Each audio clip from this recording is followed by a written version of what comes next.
The Secrets of Technology is brought to you by the StarQuest Production Network and is made possible by our many generous patrons. If you'd like to support the podcast, please visit sqpn.com/give. You're listening to The Secrets of Technology.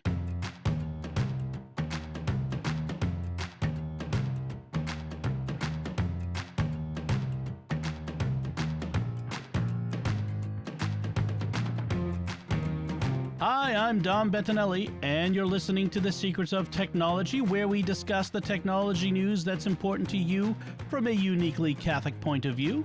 And joining me today on the panel are Father Corey Stika. Hi, Father Corey. How's it going, Dom? Very well, thanks. And Joanne Mercier. Hi, Joanne. Hi, Dom. So before we get going, I want to mention another show that's on the StarQuest Network that I know you will enjoy, called The Secrets of Stargate. And you will hear some very familiar voices on that, including our own Father Corey and Jack Barazzini. And they discuss the Stargate TV series and the movie. They've discussed the movie. Right now, they're talking about Stargate SG-1. It was long requested from listeners to have a show about Stargate, and so we've added that in. Father Corey, that sounds like it's been going really well. We've been having a lot of fun doing it. We've been really enjoying it. We're actually just finishing up the first season for our recording. You know, we record like we do with our other shows. We record a little ahead, and we're finishing up the first season and really having a lot of fun doing it. So come check us out. Excellent. So check out The Secrets of Stargate wherever you get fine podcasts or at sqpn.com/Stargate. But today on The Secrets of Technology, we're discussing some important technology information. When disaster strikes, how does technology help you prepare, endure, and recover? And that's what we had talking about, some tips, some ideas, some equipment and other software that you might be able to buy. So and this is important because no matter where you live, I have yet to find a place on this God's green earth where there is not a possibility of some kind of natural disaster. There are fires and floods and hurricanes and tornadoes and earthquakes. Did I already say earthquakes? And blizzards. Yeah. Cats and dogs living in sin. Yeah, I mean, it's the mass hysteria. Mass hysteria. Whatever. A Ghostbusters reference. There's always something. I mean, if you live in a place that has no natural disasters, I want to hear about it because I might move next door. But but in general, and this came up because Joanne and I both live in the Northeast, and we had Hurricane Henry blow through this past week. Although the weather forecasters were not as accurate in its impact as they possibly could have been. It's still, a lot of people had lost power, and there were other problems. There was that flooding in Tennessee, which is just awful. Yep. A friend of a friend, her mom got swept away in the floods and died. It was awful, horrible. Yeah. And then the wildfires out west. And fires, we had fires out here, a lot of fires out here. In fact, there was one just, 7 miles south of town, just on the other side of a mountain. And in defense of weather people, when they're trying to figure out hurricanes usually have a regular path. Yeah. This thing had the weirdest path I have seen ever in tracking, because I've tracked them for a long time. And this one was doing the curly cues. I think it was doing Palmer method handwriting while it was trying to get out of here. Wandering around like a drunken toddler. I mean, it was there. You go. Don't ever, Don't repeat that. Don't repeat that. I've never seen it. So let's talk about how tech can help us prepare for these sorts of events. And so let's start with some apps and software that we could use and websites. And one that I wanted to mention was something that I had as a pick of the week some time ago. It's an app called Harbor, Harbor. I try to say that very intentionally without my Boston accent. Otherwise, I would have said Haba. Haba. And it's at helloharbor.com. And right now, it's just an iOS app, but they have an Android app coming. Unless they might have even have it come out already. But what it is it sort of gamifies disaster prep. And what I mean by that is it walks you through a bunch of different quizzes and other activities to help you think about what you need to do to prepare for different kinds of situations, different kinds of disasters. And one whole thing is about water, like not just flooding, but I mean like how to have enough water, how to think about it. And I think one of the ways they make their money is they get to a point where they're like, you need water jugs to store water in. Here's a link to buy some. And so it's probably an affiliate link. They're probably making some money off of it. But I haven't gone through the whole thing. I mean, there's tons and tons and tons of these things, and not everything will apply to everybody. But it's a kind of a useful exercise to make you think about it anyway. Yeah, I downloaded it when you suggested it in one of the previous episodes. And I haven't had a chance to play with it either, but it looks like it tries to cover everything and then help you specifically. Right. Yeah, it asks for your location and then will modify itself to address the sorts of things that you're going to face. If you live in Arizona, it's, especially the desert part of Arizona, it's not going to give you stuff to prepare for blizzards, or, I'm not getting stuff to prepare for earthquakes because those are extremely unlikely in the Boston area, although not impossible. True. So it's really kind of useful in that sort of thing, and it's a useful exercise to kind of walk through, and because you don't know what you need to know a lot of times, and this helps you understand. Well, and I looked, when you mentioned it again as a pick of the week, Dom, I signed up for their wait list for Android, and they're still on the wait list for Android. Okay. They still haven't got done. So I encourage our listeners who have Android, if you sign up to their wait list and we get a rush on their wait list, they might actually put a priority towards getting an Android version out. That would be really good. Which this is going to be my Android rant. At this point, it's almost unacceptable that there is a one or the other app anymore. Yeah. I mean, it really is. The two are in parity now. I mean, 5 years ago, iOS was the dominant force, but now the two are in parity. So, anyways, Android user rant over. We're past that point. They should have the Android version out at the same time. Yes, but that being said, how many people are adequately prepared? How many people, I mean, just looking at their website, they show, having matches, having a flashlight. How many people could go find a working flashlight in their house in 5 seconds right now? Right. Yeah. I got one in my my pocket. And by the way, I'm not raising my hand. It's my phone, But how many people, you don't want to rely on your phone's flashlight, your flash to be your flashlight. You need an actual battery powered, like mag light, real flashlight. Yeah, things like that. We'll talk about some of that stuff too. Yeah. Yeah. So, but it's good to have an app like this that's going to say, no, you really need to have these things, and you need to have them where you can find them. And this is why they give them education on why, that sort of thing. So Harbor is a great option. HelloHarbor.com. Another one is the Red Cross has a whole bunch of mobile apps that they offer, including ones for specific specific kinds of disasters. So they have like a hurricane app, a tornado app. They have first aid apps. They have an earthquake app. They have pet first aid and that sort of stuff. And they have a whole bunch of different apps that one of the things that they can do is they can monitor particular locations. So say you live across the country from your mom and dad, and you get weather alerts for here, but they live in a, say, earthquake-prone area.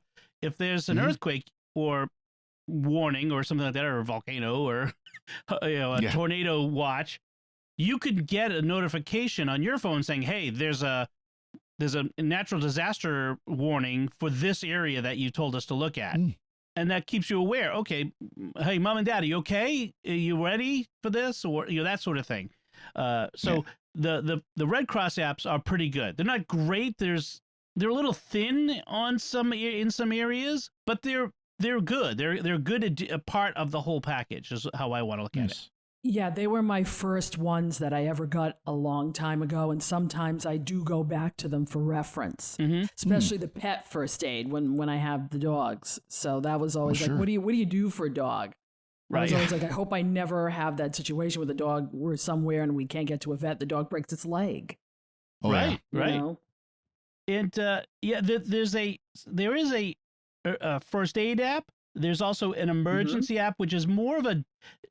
It sort of encompasses everything. It's not as so like the hurricane app is very specifically about hurricanes, but the emergency app is more general. It covers the gamut of things. So it's an interesting set of apps. Definitely check it out. They're free. So there's no reason not to do it. And Harbor is also free, so there's no reason not to have all of them. On your phone. And I would definitely recommend checking them out and at least downloading them and looking at them. Another one I recommend is getting if your local electric utility has an app, get the app, or at least create a link to their website on your phone. You can I think on iOS at least you can create a link to a website that exists as an icon on your home screen. Android too, Father? Okay. Yeah. Okay. So the reason for that is, and in fact, it might even be good to make a link directly to the report an outage link. My utility has a page where I can report outages, and sometimes it takes time especially when there's a huge weather event, for them to get all the outages, to keep track of them, to get them all reported. But there's also my utility has a map that shows outages, shows estimated time of repair, and that sort of thing. It helps you keep track of that sort of thing. So definitely have a link to either have the app or a link to their website. Yeah, I'm looking on my provider is National Grid. Me too. And I'm looking. Oh, you've got to see around here. You could have one of like 3 different ones. Right. And I'm looking at the map of Rhode Island right now, and all the colorful flowers, as I call them, are all in what we call South County. Yeah. And there's still about, I think I said 2,000 customers down there still without power. Yeah. Right. They got hit the worst. We had 86,000 out with this hurricane, and that was just think about Rhode Island's a very small state. Right. Right. That's a lot. Everything was south, but there are a couple near me, and I'm like, it's got to be down trees. Sure. More than likely. But this is a very good thing to have, because then when you can keep track, but don't always believe when it says estimated time of restore. Yeah. Right. Yeah, that may not happen, but at least it's a guesstimate on maybe they'll get there. Yeah. And I would take on this too is maybe have a list somewhere on your phone of your utility emergency numbers. Definitely. Because, the problem might not be electricity. It might be natural gas, which, of course, get out of the house and then call. It might be your water or whatever, that any of these things, it's good to have those emergency numbers in case you're able to call, but for some reason, the internet access through your cell phone doesn't work as well. True. Definitely have your local police department's emergency and non-emergency numbers. That's important. Not just the 911, but non-emergency, fire department, your electric, gas, water utility, which is often the town, and then other ones like that. Your doctor, and most people have their doctor in their contacts, but just to have all of these emergency numbers, have them think about it ahead of time. Who would I in an emergency? Right. Should I have the number for? Tree removal guy would be one. Yeah. What I'd recommend too is not just have them in your contacts list, because we all know how much fun it is sometimes trying to find things in your contacts list, but an actual document on the phone, an actual note on the phone with them listed. Yeah. Because if you're in a panic situation, it might be easier for you to remember, look at this contact list, this emergency list, than it is what's the name of my electric provider, what's the name of my natural gas, what's the name of my doctor. You just have one list that you have to try to remember, and you can tag that I think on both on your screen too.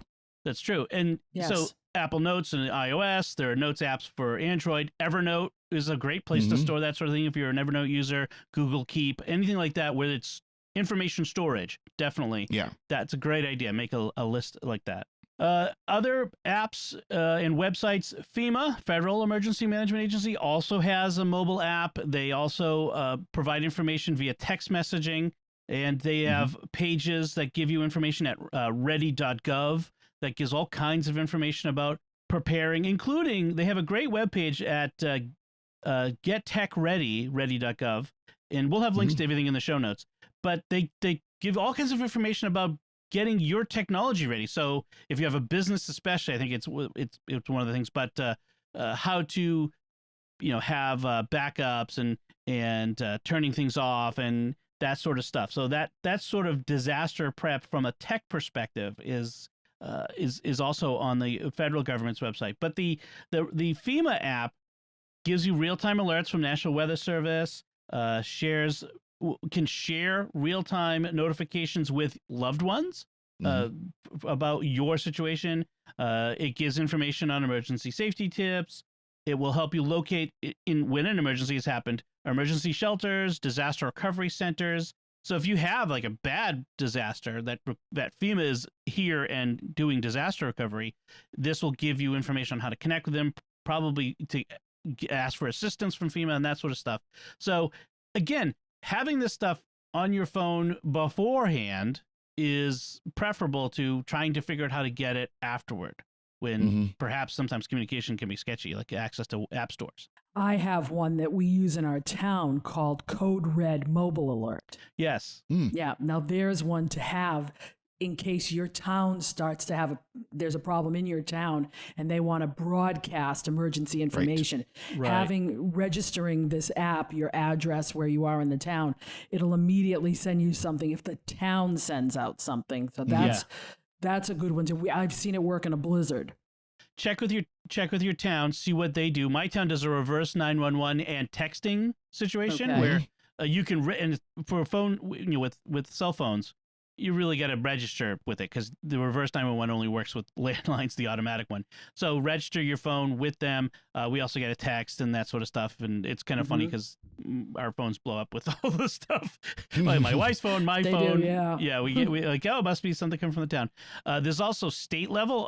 Massachusetts has they work with an app called Ping 4 alerts that I get the state level alerts.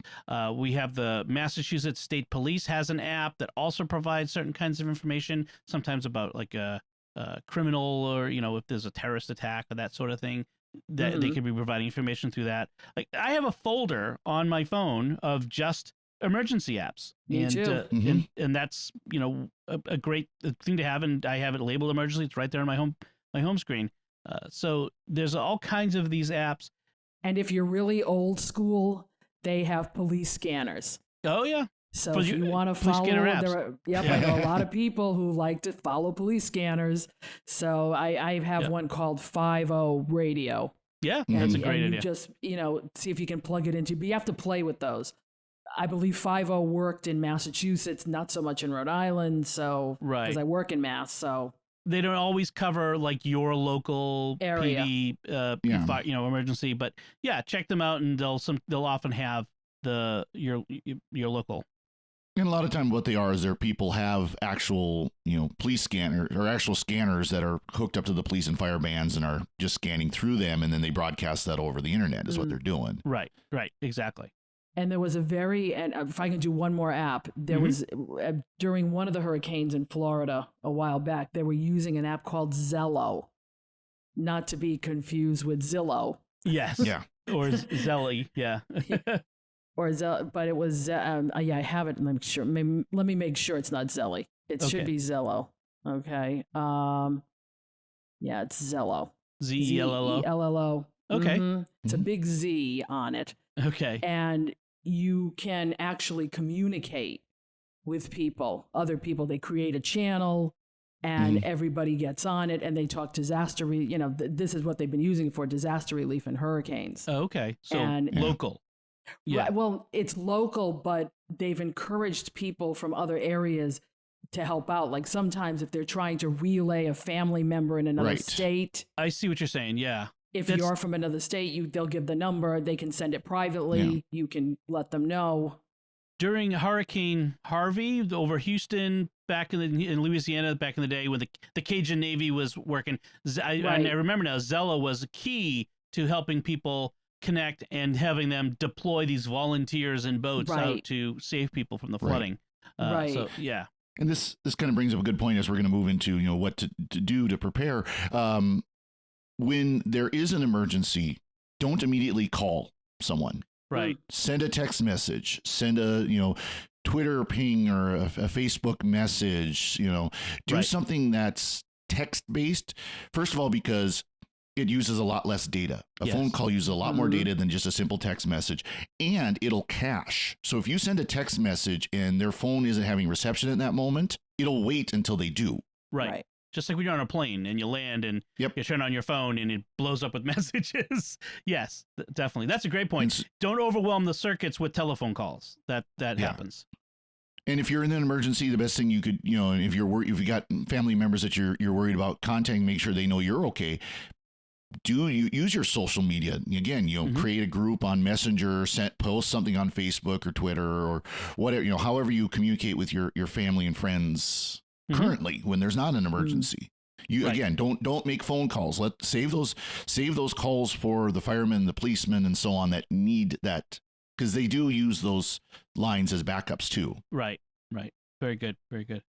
So you mentioned that we're going to move now into discussing some tech tips for disaster preparedness. This comes from Tech Republic, and let's discuss some of them. The first one they recommend is have a backup phone in your emergency kit, which is an interesting idea. They recommend a cheap Android phone. You can get inexpensive, even a burner phone from the local corner store, that sort of thing. You go to Walmart, you buy the prepackaged phones. You will come with a little SIM card, and again, kind of a tip on that again is 911 works regardless if you have a SIM card or not. It has to. Oh, right. Good. So even if you have a phone that doesn't have a phone plan, it's not connected to your service, it will. You've dialed 911 or not, it will call. Yeah, and then the other part of that is make sure that phone's charged when you prepare. You know what I mean? Don't just assume that it'll be ready to go. Now that the charging thing we'll get to in a second. There's ways to charge stuff, but it's better to have it charged and ready to go when the disaster strikes. But so a backup phone is not a bad idea. They recommend a solar charger. Having a solar charger on hand. We'll talk about specifics about that in a second. But if the power goes out, and there are various ways to charge things, but oftentimes in the aftermath of a hurricane or tornadoes, or you have surprisingly sunny skies, which actually there's a meteorological reason, because the storms usually sweep all the clouds out with them. But that means that you can charge things oftentimes. Now, to what you were saying, Father Corey, about storing the contact information on your phone, we should also print it out. They recommend having important notes offline in physical form as well. Put all your critical information in that, critical emergency information, printed out in addition to in your phone. So that's a good point. In fact, I talked a few weeks ago, we talked about preparing for your memento mori, preparing for death. And I talked about this, something called the Big Book of Everything that has all kinds of information. That is something that you could print out and store in a file cabinet or someplace that you could have access to. Yeah, have your emergency envelope, open in case of emergency type of thing that you just leave in a desk drawer, you leave in your kitchen junk drawer, right? Someplace where where you're going to find it. Your spouse knows, other people, know where to go. Well, one thing I've done though, and I hope this is a smart thing, is that after every event like this, I trash that list, because I'm always updating the list on the phone. Because if you have an old list in an old kit somewhere, you're like, oh, well, we don't have this doctor anymore, and we don't, it's like, no, that's a great point, is keeping this sort of stuff updated. That you can't just do it once and you're done. You got to keep coming back to these things and making sure that the backup phone still has minutes on it, and that that it's charged, and that your list of phone numbers is up to date. And that's a great point. You should put a reminder in your task list to every 6 months come back and check it. When you change the old, of course, it's kind of changing now, but the old, when the every time you change the clocks, when the clocks change, you change your batteries in your smoke alarm. We'll add this to that too. Now I say that's changed because the smoke alarms that were put in my house are 10-year lithium batteries, so that you don't have to worry about that anymore. Right. But when the clocks change, and we don't. We still have to change the microwave for whatever reason. So, so there is still clocks you have to change, and so that's a good reminder to check these other things that you have to do. But put it in a task list. Remind me every 6 months, Tell it. Keep redundancy in mind. So it's sort of the same thing with the extra cell phone, but make sure you're storing your data off-site. This is something we talked about when we talked about backups. Is I have local backup, I have hard drives here, but I have off-site backup. I use Backblaze. There are other services, but all of my data is automatically sucked into the cloud. It's also iCloud, where my iCloud photo library is, and that sort of thing. Google Photos is another way to store. Photos might be the most important data that when people think of it, what's one thing you just would hate to lose? photos is at really high on the list, and so back up your photos in several places. But yeah, get your data off-site. It's the falling off the continental shelf rule of backups. Yeah. The meteor rule. Yeah, one thing you should be able to do is if you lose your phone, you should be able to recover everything. Yes. Right. Yes. You know, and I mean, it's, and I think, Dom, you're probably the same way I am, where you could do that. Where Yes. if you know, if your phone, if you're out on the ocean somewhere and it fell to the depth of the sea, you'd be like, well, there's, you know, $700-800 I got to spend. But otherwise, oh, well. Right. Yeah, whatever I've done since this morning's backup, and yes, the cost of it. I mean, my wife's laptop, I talked about that. She spilled water on it and killed it, but we got it back, and within a couple hours, she was exactly where she was because everything is in the cloud, you know, and that's the way we live now, is things in the cloud, which it makes life a lot easier. One of the things they talk about with the offsite backups is it's kind of interesting, choosing locations that have different geographical risk factors. It doesn't help if you live in a flood zone and you back up to somewhere down the street that's in the same flood zone, you know, that sort of thing, or earthquake zone.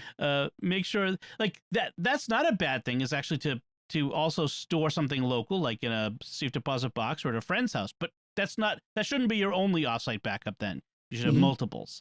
And I'm sure if you go with these online, like Backblaze, they've got routers or servers farms throughout the country, throughout the world, in different environments and different, you know, so if the one closest to you happens to be in New York City, and New York City gets hit by Godzilla, well, it's not a big deal because San Francisco's fine. It hasn't fallen into the sea yet, you know? Right. And maybe in Today, Colorado. anyway. Yeah. So, and then they talk about plan and test. So, and I think they really mean this for like businesses, get your team together to test, but family should test and talk about these backup tech plans, the disaster recovery and preparation. You know, that's hard. I can say, just because I'm a family of two, that's hard to convince the other half of me that, yes, we should really test these things out. But that's one of the reasons why I stress things like the Find My app, to make sure that each of us can find each other in the case of an emergency and we're not home together. Right. You know, that having that on and that capability it might be a godsend at some point. Yes, definitely. So let's talk a little bit about some tech hardware that we could get that might help with disaster preparation and recovery, and, you know, enduring a disaster. Now, one of the things I want to recommend is getting a radio, a literal AM FM radio that is not dependent on batteries. It can use batteries, but there are lots of these crank powered, which you have to crank it a lot. To give it to one of your kids and give them some soda while they're at it, or solar powered, or both. That's even better. I had one that I'm going to put in the show notes from Eaton, the American Red Cross Emergency NOAA weather radio. So it has a dedicated weather channel. You really, if the power goes out and you don't have access to up to date, you know, the internet or whatever, we can fall back to terrestrial radio and getting that information from that source. So, and they're not that expensive, and just put it in your closet of doom, you know, wherever you can get to things, your emergency preparedness closet, and just keep it there. One thing I would recommend, though, I know they're not the most sightly, but they're bright red and they're not the most attractive, but because it does have solar, you might not want to put it in your closet of doom or your armoire, but put it somewhere where it actually gets sunlight, so it stays keep charged. the battery charged up. Yep, that's a good point. That way you're not all of a sudden in the middle of the night when the power goes out cranking for 10 hours. Cranking for your life.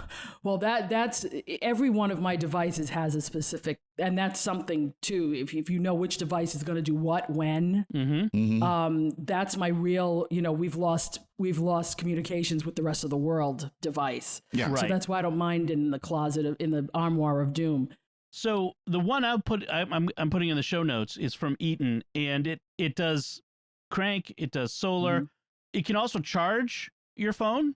So if all of your batteries packs, which we'll talk about in a sec, have died off, this will crank up and even power your phone. It'll take a lot of cranking, but you know you at least get some power out of it. So and it's just under $50 on Amazon. So, and it's pretty well reviewed.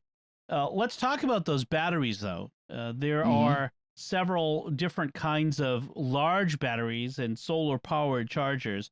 I have one. So this regular batteries, and you should have several. I mean, most people have several of those around the house, and you should charge them all up. Make sure they're all charged when you have a disaster coming. Now, for stuff like earthquakes, you really can't. There's a lot of lead time in preparation, and just if you live in an earthquake zone, keep your batteries plugged in, keep them charged. But I have an Anchor called Anchor Power Station, and I use it. I got it for camping. I like to take it with me when the family goes camping, and it has a regular AC outlet on it. It has several USB C and A. I can never keep those straight. Outlets. It has the cigarette lighter adapter socket as well, and it is pretty powerful. I don't have the biggest one. I have the Powerhouse 2400, which is sold out at the moment. But they have several different ones. But this one it says it will charge an iPhone 11 23 times. So it holds a pretty good charge, and it can charge up to 8 devices simultaneously. It has a 300-watt AC outlet, a 60-watt USB-C port, et cetera, et cetera. So having this sort of thing around is, even if you don't go camping, if you're prone to power outages, as my house is in my neighborhood, this could be a lifesaver to keep everything charged up. Of course, you can also get, I'm trying to look at here, some of the other things. They also have solar power chargers and other things like that you can get, where you can also plug those in and you lay them out. The thing with solar power is it needs to be a fairly large panel to get much power at all. And it cannot be like the slightest shade or occlusion. If leaves fall on it, that could really, it cuts the power a lot. So that's the thing with solar is it takes a lot to get a little bit of energy, but any energy is better than none. But so they have several solar power. Anchor does, and I always recommend Anchor because I always find them to be reliable and good products. So other things that you might want to think about is like a rechargeable lantern. I have several camping lanterns. I have one. I'm going to link to one of them that it's just one I have, but there's a ton of them out there. It's an LED. So I would recommend when you're looking at flashlights or lanterns is to get an LED flashlight or lantern, not the old incandescent bulb, because most of them are LED now. They use very little power. That's the big thing. So they last a lot longer, and they can be a lot brighter than the old bulbs. And so this lantern, it recharges via USB, and you can even charge a phone off of its internal battery if you had to. And it's a bright little light, and it has various hooks and things so you can hang it in different places. And I have a couple of these, and whenever we have storms and outages, I get these out. Your fire department will tell you when the power's out, don't rely on candles. It's dangerous. Candles are in open flames. All of us have candlelit dinners or whatnot, that sort of thing, and so we're used to that. But setting up candles around the house and forgetting it's there and lit, that's a dangerous thing. And they'll tell you that when there's disaster strikes and power outages, are the biggest cause of serious problem is people forgetting about candles and candles getting knocked over and setting houses on fire. So so a rechargeable lantern fits with that. What about you all? Do you have other things that you want to suggest?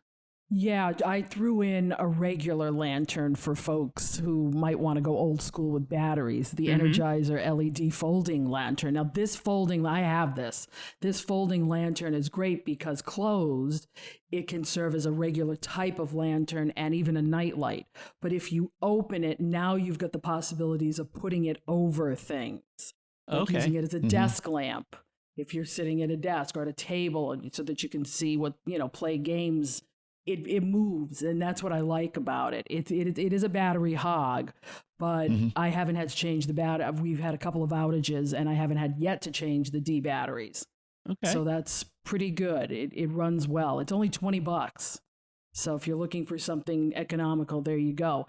I also have the Omar's power bank. It's a 90-watt. It has a 90-watt AC outlet on it, as well as USB ports. Now, I do not have the one that they have out now, which also has the Type-C. So Okay. now you can get it with the Type C as well as 2 USB A's. And then Right. you can charge or run your computer off of it. But I bought it specifically for the AC outlet because my husband and I've talked about, well, can you put a light on that? And I'm like, yeah, I can plug a lamp in that, and it does work. So you can actually have a normal looking room while you're, but it will suck a lot out. So Right. depending, but again, I have smaller battery packs to do the phones and the iPads. Okay. So that's the kind of thing when you're doing this kind of stuff, mixing and matching Right. is you should know what bank should do what, and it Right. does this Yeah. specific job. And I had one more that I was looking at buying, but of course I ran out of time, but I might still get this. It's a 167 watt portable power station, and that has it has a 3-prong AC as well as a 2. Mhm. And then it's got a series of USB A's and again the USB C, Right. which I think is important for people's computers now. And I Right. was reading this, and it was saying you can run a CPAP machine on it. You can run your computer. You can run a mini fridge. I'm like, a mini fridge Wow. for how long? Yeah. And it's not a bad price. Yeah, maybe enough to So- cool it down and make things last a little longer. But the other thing is with all these batteries and having multiple batteries so that you can be swapping them out.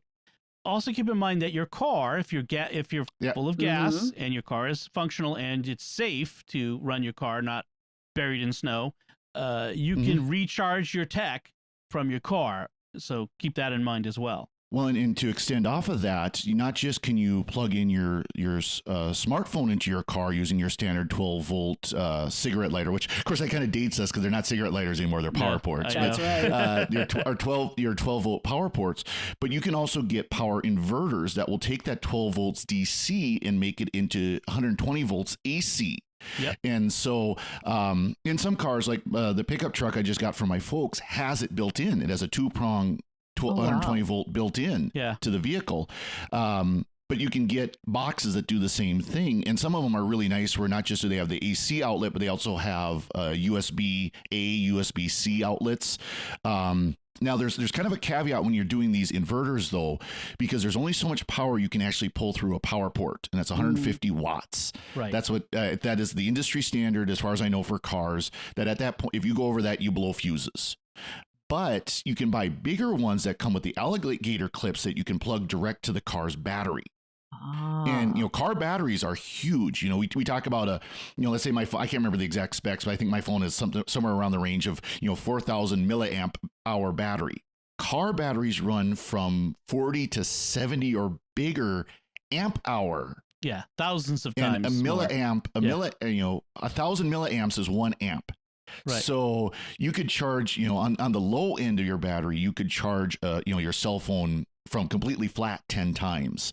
So, I mean, that, and of course, if your battery starts getting low in the car, what do? As long as it's safe. Yep. You don't have it in a closed garage, or if you have in the garage, you open the door, you can start the car and the car will recharge the battery. So this is a great thing to have because, again, not just can you recharge your cell phone, you can recharge your laptop. You can plug in things like your CPAP machines. You can, I think, didn't look for sure what the power draw is, but things like those instant hot water cookers, I think those don't draw that much power where they would blow this. I would look at the specs, don't take my word for it, but that'd be things like that for just simple being able to heat up ramen. Right. Heat up water for ramen or something like that. Simple things like that. So you can power a lot of things off of your car with one of these boxes, and they're not terribly expensive. They start at like $20 for a low end one. And of course, the more features and the more power that it will produce, if you do get the ones that clip on the battery, then you absolutely could run a fridge off of it. Yeah. You absolutely could run a cook stove, a cooktop off of very easily. And having one of these inverters, I mean, they're useful beyond disaster. When you go on trips and stuff like that, you can plug stuff into it. And when you're on the road, your kids' PlayStation, God forbid, headphones. Yeah, no, actually, that's the funny part is if you do have one of these vehicles where it's got like the behind the seats or the drop down display that has the plug-in where you can plug things in. Yeah, you could use one of these inverters and play video games or a DVD player or something like that if you don't have it in the car. Right. They also recommend things like breast pumps, CPAP machines, nebulizers, actual medical safety equipment. Serious issues. Yeah, definitely.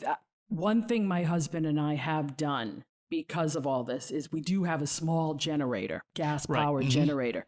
There you go. But that's why we went through our electronics and said, what can we put on what? Yeah. Because we have to, the big generator has to do the refrigerator and the freezer. Right. And hope maybe if we can get it a line up 2 stories, the internet. But that's about what it can do. Right. So we have to know what are these other small powered what are these battery packs going to do for us? And that Marlboro portable power station also, you can hook up solar panel to it. Yeah, we'll talk about that one in a sec. But I do want to not miss the generator question too, which is generators are another piece of tech, and they come in different flavors. There are generators that'll power your whole house. But they have to be set up by qualified electricians and plugged into your fuse box, your circuit breaker panel. But there are also just portable generators that you have to carefully and safely use outdoors. It has to stay outside. You want to kill everybody with carbon monoxide. And then you run extension cords inside. And I mean, losing a freezer full of food or fridge full of food, that can be disastrous. Just even having food to eat, never mind the expense of losing it. Well, in places like the three of us live in the winter, you can get if you talk to your electrician, but you could get your furnace set up if it's a natural gas or something where it's like a tank on site where you're still going to get the fuel for it. You can run your furnace off of a small generator. That's true. That's true. That's probably something I should look at. Talk to your electrician to figure out some way as simple as, again, with these little portable generators where you could just have an actual electrical cord that you unplug from the power main and plug into this outlet. You know, something as simple as that. Oh, what we're trying to do is have it put on the house to do our heat. Where you can just flip an actual switch. Yeah. But try to get an electrician nowadays. That's a whole nother thing. That's a whole other. Yeah. That's why I'm encouraging my kids to get into the trades, plumbing, electrician. Not just because it's a good profession, but because I can then have access to them once they're trained. But go ahead, sorry. But like I said, in the winter, I'll be honest, if it's the middle of the winter and it's a blizzard here in Montana, I'll just throw all my food outside. Yeah, it'll be fine. We do that too. I get my coolers and I want the heat. But I want the heat. I want at least to be able to stay warm. Surviving warm. Right. Exactly. That's an issue.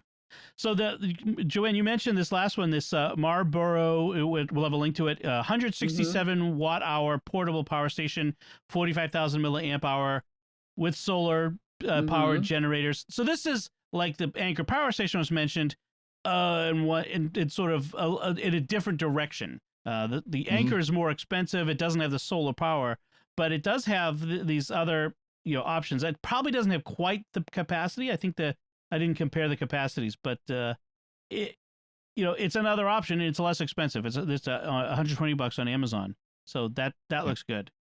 I think that's what we have for now. I mean, there's all kinds of other tech ways to approach disaster prep with technology.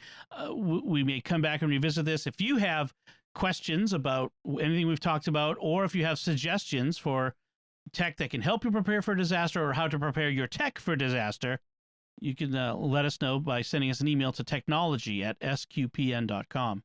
So before we move on, I want to take a moment to thank our patrons who make it possible for us to create the Secrets of Technology, including Amanda M., Nicole, Adam R., Selena C., and Chris P. Their generous donations at sqpn.com/give make it possible for us to continue the Secrets of Technology and all the shows at StarQuest. You can join them by visiting sqpn.com/give. We wanted to talk a couple of headlines, and we're running a little long, so I want to edit this down a bit. But first I want to talk about Amazon wants to pay you $10 in store credit, in order to get access to your palm print biometrics. So the reason they're doing this is they have their stores. So Amazon owns Whole Foods, But they also have these sort of convenience stores that they've been starting, Amazon Go, I think they call it. And the way it works is you walk into the store, you take whatever you want, and you walk out, and it automatically charges you. I think it's called Amazon One. Oh no, this is the palm print scanner is the Amazon One technology, and it is Go. Yeah. Yeah. Now you just wave the way they want it to work is you just wave your hand over this palm print scanner, and it recognizes you and charges your Amazon account.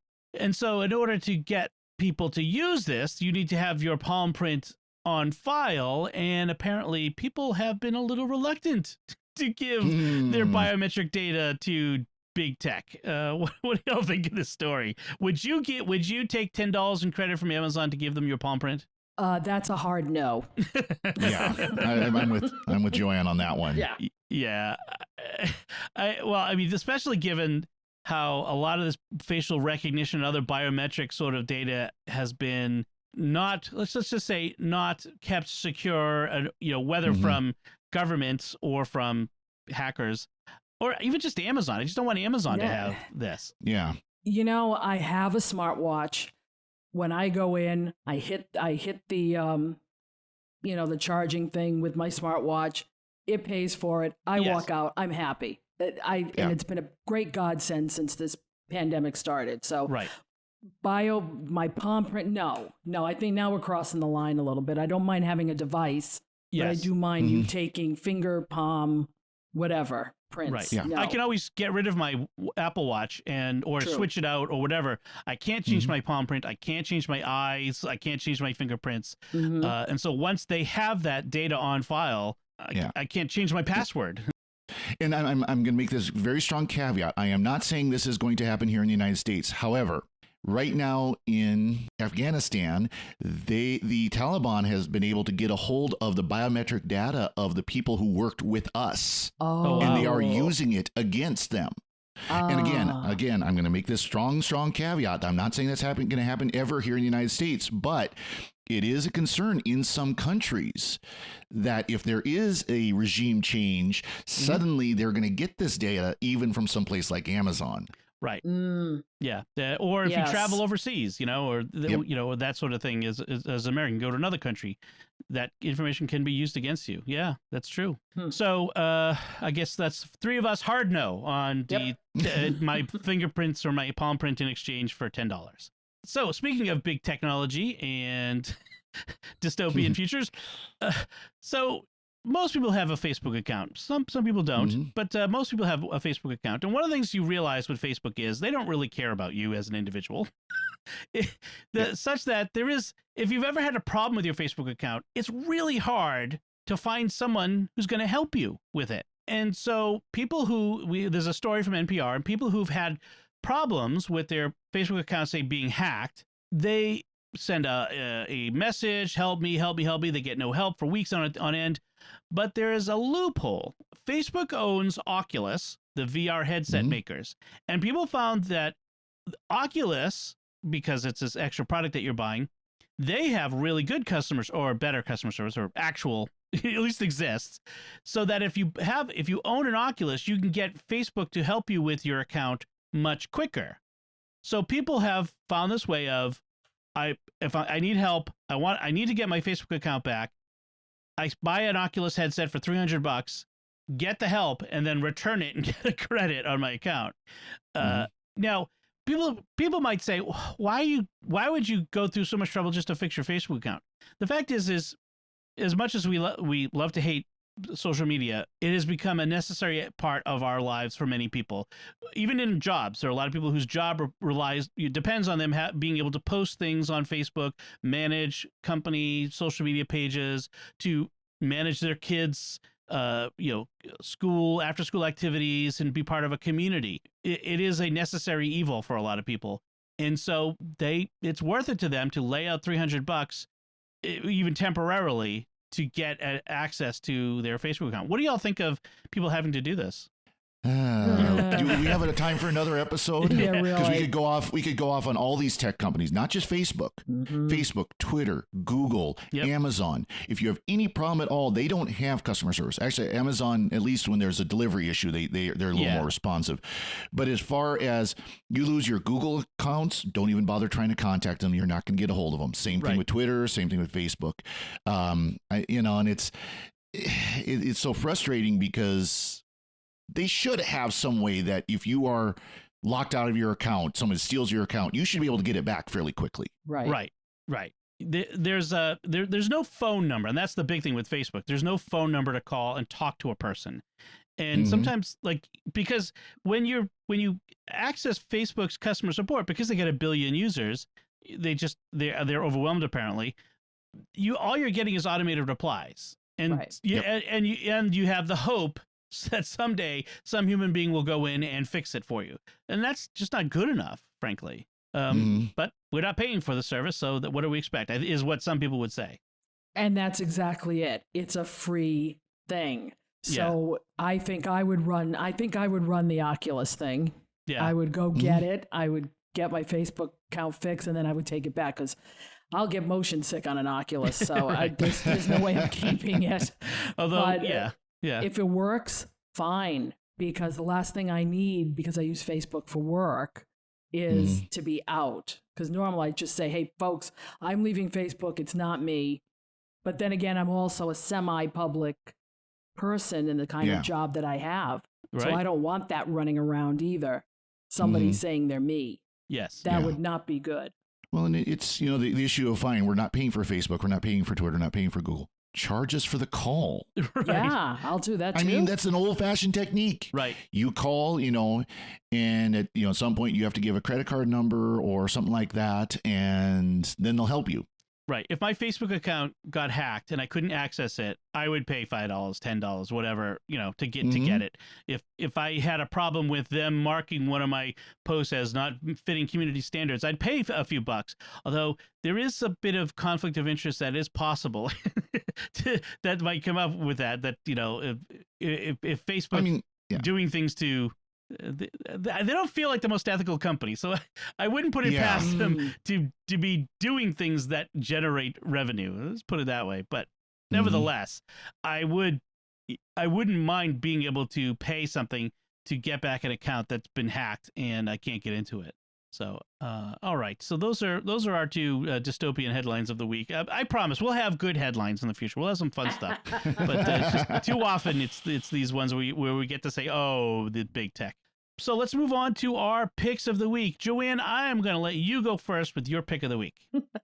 Well, my pick of the week is not a gadget or an app, but it's an actual. I'm a TV person, so I have my Apple TV and my Apple TV Plus. And I stumbled upon this extremely delightful series called, of all things, Schmigadoon.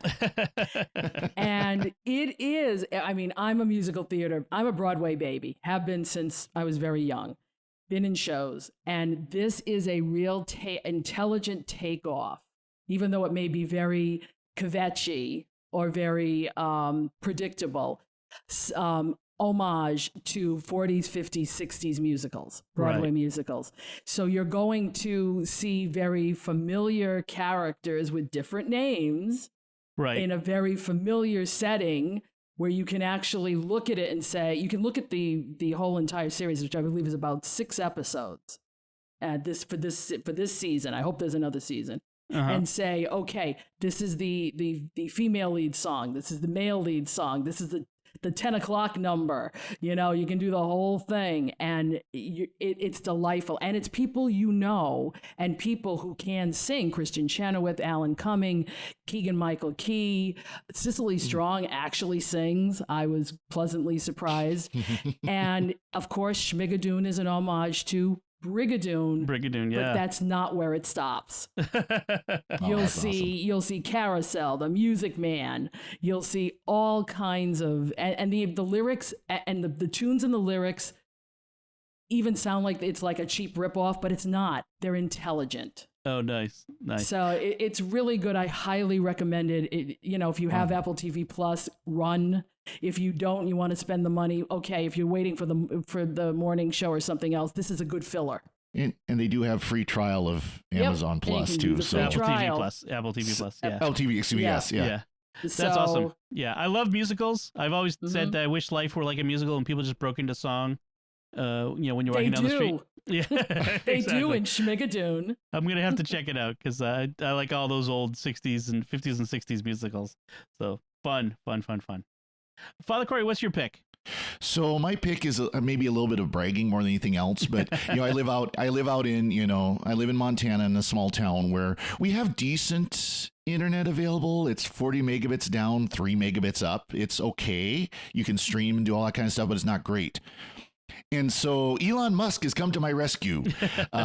Really? I am on the Starlink beta.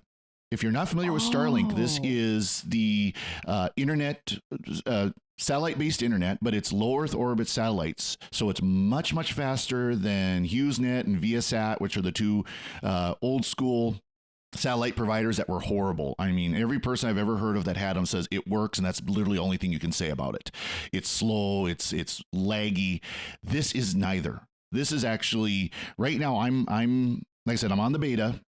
And I'm getting 80 megabits down, which is twice as fast as my landline down. And I'm seeing as high as 15 to 20 up, which is 5 to 6 times faster than my landline. Wow.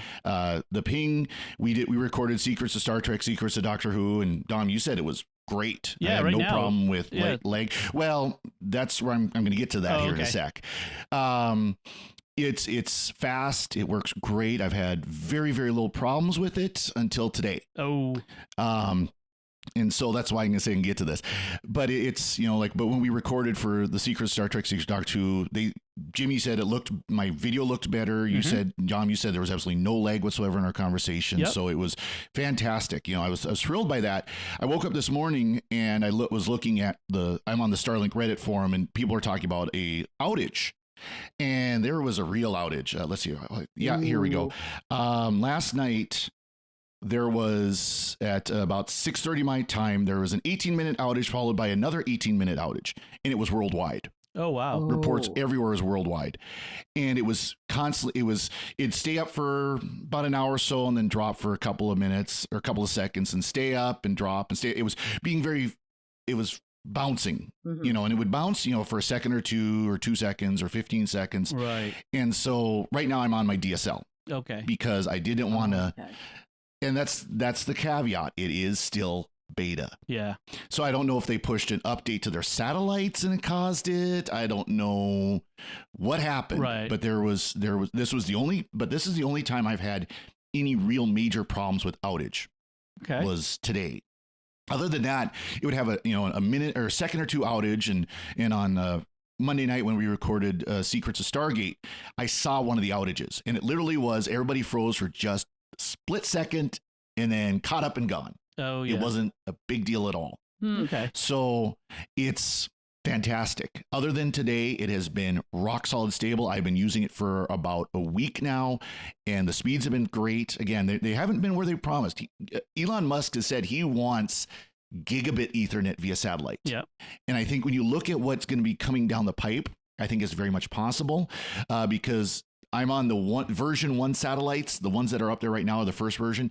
Version 2 of the satellites are actually going to have laser links between them. So instead of, like what it does right now, it goes from my house, it goes up to the satellite, and then it goes to a base station that's up in Conrad, Montana, which is about 50 miles north of here, I want to say. And then it goes from there via fiber and via backbones and everything else. What's going to happen is you'll go up to the satellite and then we'll go across the laser link to the satellite that's closest to your destination and down. Wow. And that will be so much faster because there's only one up, one down. Right. That's amazing. Yeah.